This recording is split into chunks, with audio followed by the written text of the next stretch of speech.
So I guess this is my autobiography. I was born in China in 2002, December.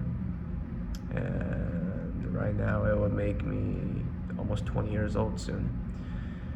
Um, I think that was a perfect time for me to make this video and speak about this project. And the funny enough thing is, I've always actually wanted to do something like this, where I do have the opportunity to sit down and kind of just treat this point like a checkpoint, because I feel like it is. So, anyways, I was born in China in December 2002, moved to Canada, Vancouver, in British Columbia. No, British Columbia, Vancouver in Canada in 2012, when I was 9.5, and then moved down here to California, not here, but in the States, in California in 2016, and here I am almost finishing my first semester of college. In the past, my life has been very interesting. It is nothing like how I would imagined, and I think having a kind of a tough childhood, tough teenage years, kind of set me different than my peers at my age. It was never easy to make friends. I switched 6 schools in 12 years, from first grade to senior year of high school. And I went to the same high school for that 4 years. So 8 years prior to that, I'm just all over the place. I'm all over the globe. I'm always moving. My mom seems to never decide what's the best place to stay. But yeah, we finally landed in Orange County, and I finished my high school career there. But before that, it was dreadful, because first day of school in Vancouver, when I was 9.5, not even 10 years old, it was very, very nervous, because school is nothing like that. It actually was a lot easier, and was a lot more forgiving. Teachers were a lot more friendlier when you can't speak the language, and that was all challenges. I am very appreciative to the teachers I had in the past. That has been very easy on me. And so that kind of got me used to the situation pretty quick, and similar situation happened in California. There wasn't really much difficulties kind of get used to the environment. It was different for sure, but that's how I got used to here pretty quick, in my opinion, because that kind of toughness of me getting out of my comfort zone. I just don't have my friends. I didn't have any friends. I had to get myself out there. I had to try to speak English as the best I could to get other kids' attention. So that was very difficult at first, and I'm glad I figured it out right now. I think, as not being native, I'm a pretty good speaker of this language. So right now, after all that, here I am in college, and I feel like I think, a very disciplinary way, because of the way I grow up. And I think the most important impact of my life is COVID, as many people has seen that as a very terrible impact to their life, and so is my mom. As a businesswoman, financially, we took a big hit when COVID hit. But that, for me, was probably, in my opinion, the biggest change of my life so far, for being almost 20.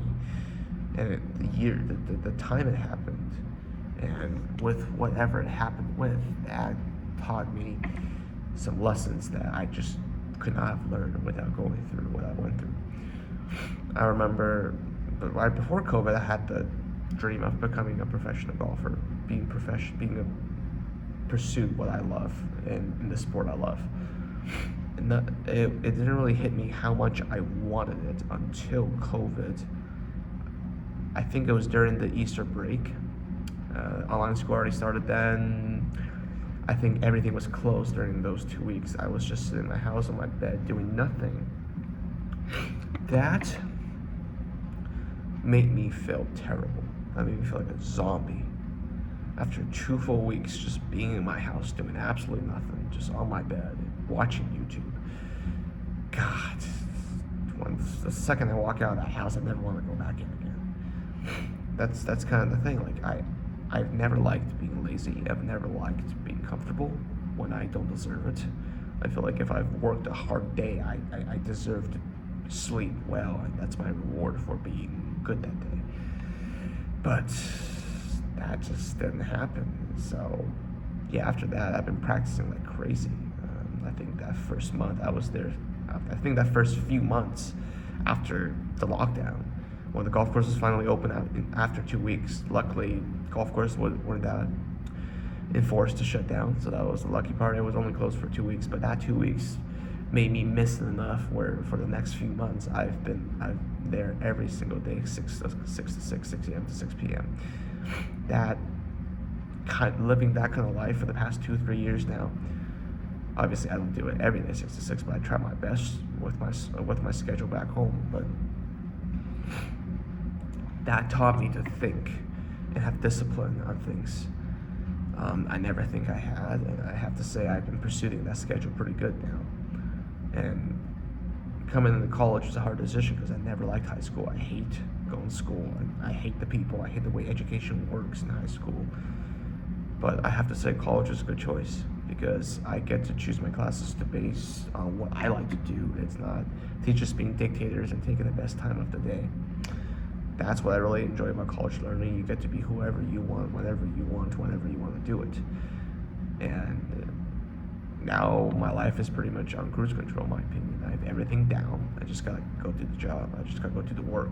It's hard work. It's competitive, but I'm not lost anymore. I figured everything out. And doing college made me more disciplinary in a sense where I have to kind of fitting things into my schedule that I didn't particularly want to do at that time. And that taught me sometimes when I don't want to go work out and I don't want to play golf in the morning, I would wake up because I've already done something I don't enjoy. What's the big deal of waking up early to do something I do enjoy, right? I see myself going pretty far. I mean, potentially, I can be anyone I want to be. I don't really want to imagine who I can be. I just want to give it my best shot and see where I end up. And hopefully in 5 years, I can end up on tour, playing golf every single weekend, being competitive, being the man who I want to be. Yeah, who knows what happens when I'm 25. A lot of things can happen when I'm 25. But as of right now, I am proud of who I am. I see myself going very far, and I see nothing bad in my life. I'm very grateful for who I am, very grateful for my family. I'm very grateful for the opportunity I have to do what I enjoy doing without worrying about anything. That can be, nothing beats that. That's the best gift, the best.